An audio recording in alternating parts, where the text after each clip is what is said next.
And welcome to 18-5, the progress of chemical reactions, or also known as rate laws.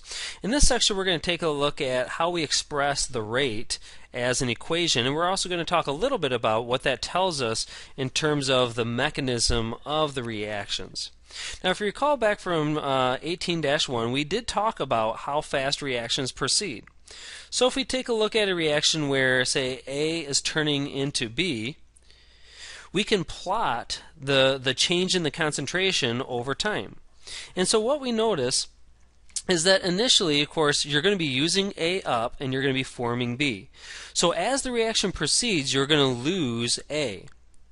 Now, if you look at the graph, you'll notice that initially the slope is very steep, meaning you're losing a lot of A.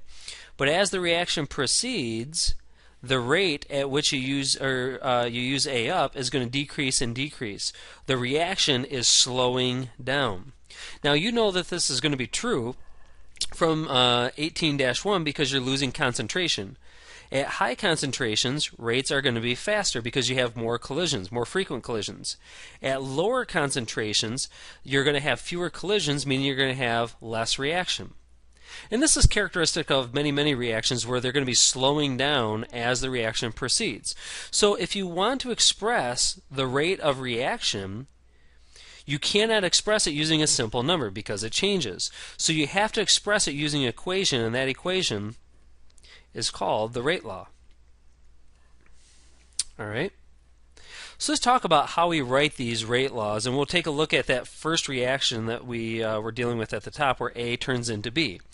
It is quite simple. All you need to do is say that the rate is going to be the change in concentration over time. That's what rates are.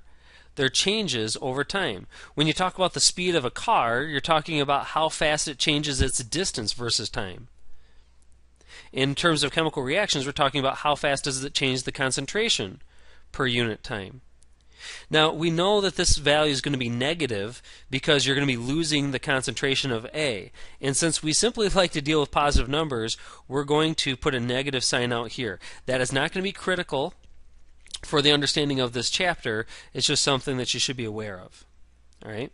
Now, that is going to equal some rate constant K times the concentration of the reactant raised to some power. Now, this K, and it's a lowercase k, is called the rate constant. Just like capital K, whoop, lost it there. There we go. Rate constant. Just like a capital K is the equilibrium constant, this lowercase k is called the rate constant. This exponent is going to be called the reaction order.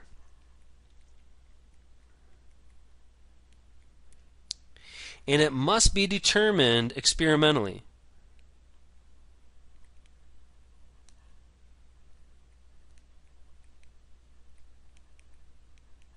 Determined experimentally.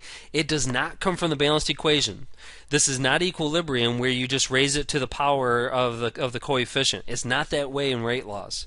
You have to determine that experimentally.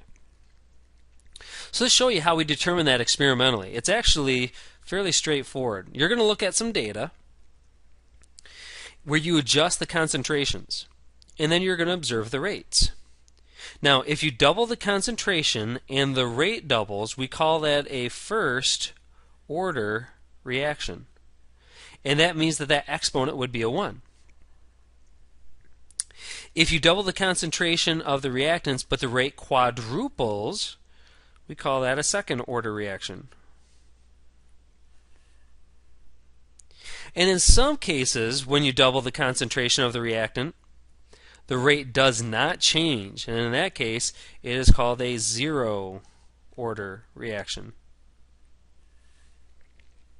If you want to understand exactly why these are first, second, and zeros, you can see me in class and I can actually show you mathematically why that's the case. For right now, just take my word for it that all you have to do is look at a table, observe the concentration and the rates, and you can figure out what those exponents are. Alright, so let's go ahead and give this a try, and hopefully you see what we mean.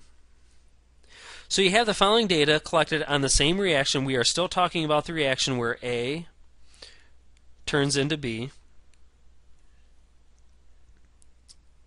And so initially, the general form of the rate law, we've already written this down, the rate is going to equal the rate constant K times the concentration of the reactant raised to some unknown power.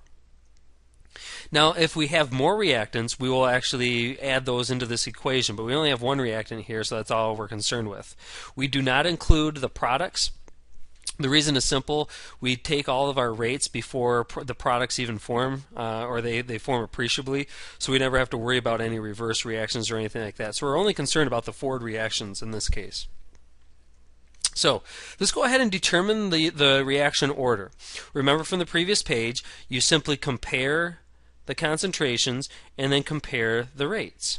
So in this case, if you notice, you go from 0.05 in the first trial to 0.1, so we are doubling the concentration. When you look at the rate, it's going from 3 to 12 times 10 to the negative 4, so the rate is quadrupling.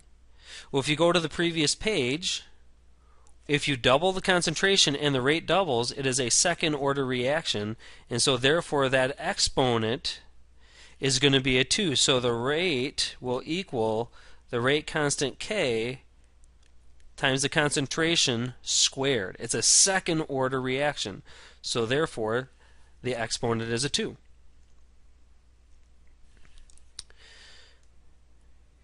And now they're asking us to determine the rate constant. Well, to determine the rate constant, all you want to do is simply take one of the trials, plug in the concentration, plug in the rate, solve for K. So that's what we'll go ahead and do. Let's go ahead and look at, I'm going to use the second trial.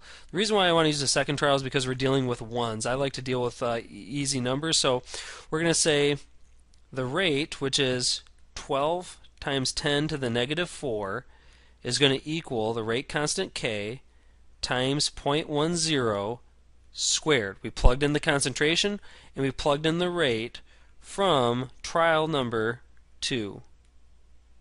Right there. Alright, so let's go ahead and solve.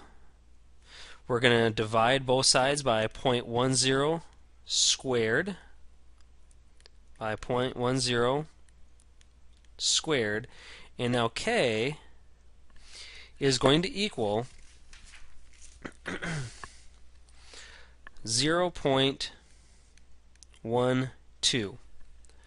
0.12. And so therefore the overall rate law is going to be rate equals 0.12 times the concentration of A squared. So if we know the current concentration, we can calculate the rate. If we can monitor the rate, we can calculate the current concentration. That's what rate laws do. In the next podcast, we're going to take a look at reactions number 2 and reactions number 3. We'll see you next time.